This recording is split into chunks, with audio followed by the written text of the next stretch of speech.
Well, hello again. So behind me is Big Bear Lake in California, and it's kind of my local neighborhood. And I've been kind of squandering the opportunity. I haven't been hiking around. I've been up here almost a year, but I haven't been taking advantage of my local neighborhood. But instead, I've been traveling all across to Copenhagen, to Japan, to Scotland, to all these places, but I haven't actually appreciated my own neighborhood, which is kind of a shame. So I'm just starting to hike now. I'm at the top of Gray's Peak, which is just a little hill really compared to everything else which is around me. Behind these trees here, I don't know how well you can see it if I don't fall on my face here. You can't really see it, but it's behind these trees is Mount Gorgonio, which is Grayback Mountain, different than Gray's Peak. And I hiked to the top of there last summer. It's like 11,000 feet or so. It's like the hardest thing I've ever done, and I'd like to do that again.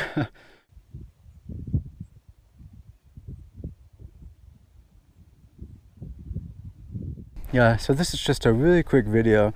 I actually took up my pack today and loaded it full of my camera and no tripod today, because the goal of today is just to scout out the location really.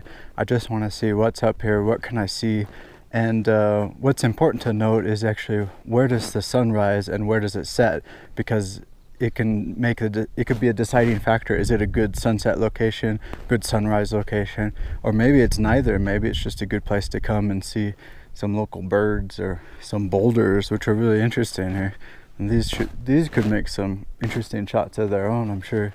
So it's more like location scouting. But I did bring my camera with a telephoto lens, and yeah, you can kind of see that a wide angle wouldn't really work here, because really the interesting things are in the lake and the distance there. And yeah, to get that you really have to zoom in, and so you can kind of see the GoPro captures this whole beautiful wide area, but the stuff I'm interested in is down here. But you know, it's not totally natural. You got the runway out there and everything, so it's okay.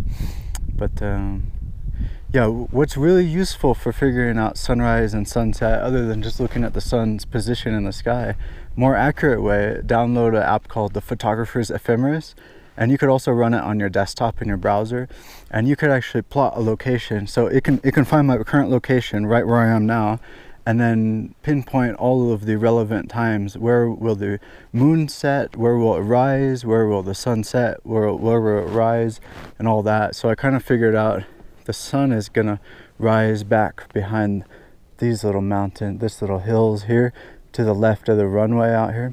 And you would think it's exactly 180 degrees that it would sunrise from, but no, not exactly. A little less than that, kind of behind this little hill here. So I got a good idea that maybe it's good for sunrise.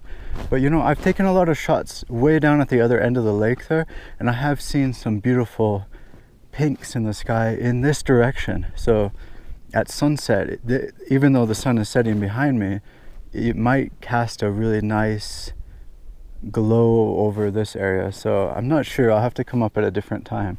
But now is really good, so now I know.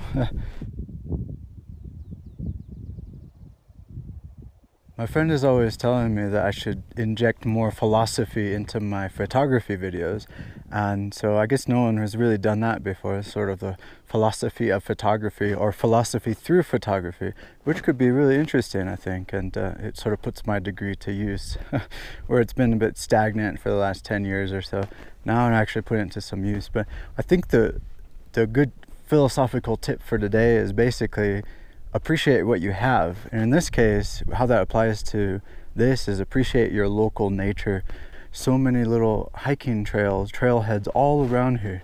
So this one is called Gray's Peak, and it took me about an hour and a half to come up here, which is not too bad considering I had a backpack, and I'm not really in good shape, so, but I made it, so that's good. But appreciate what you have. This is really local. It's just a few miles away from my home. Not to brag, but I mean, I think everyone has nature that's accessible. If you have a car especially, you could drive a few hours and you can find someplace nature, or some park at least, some place that you can appreciate. And that's more of like appreciating what you have instead of yearning for something else.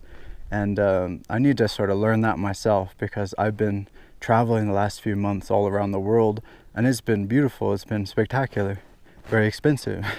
But I didn't realize that I have actually so much accessible out here that's beautiful, and that I can take so many photos just in my backyard here. I don't need to spend a bunch of money, just need to spend money coming, driving here, and then hiking, and then that's it, and then I'm here, and I got so much opportunity here. So really appreciate what you have. That's the philosophy for today.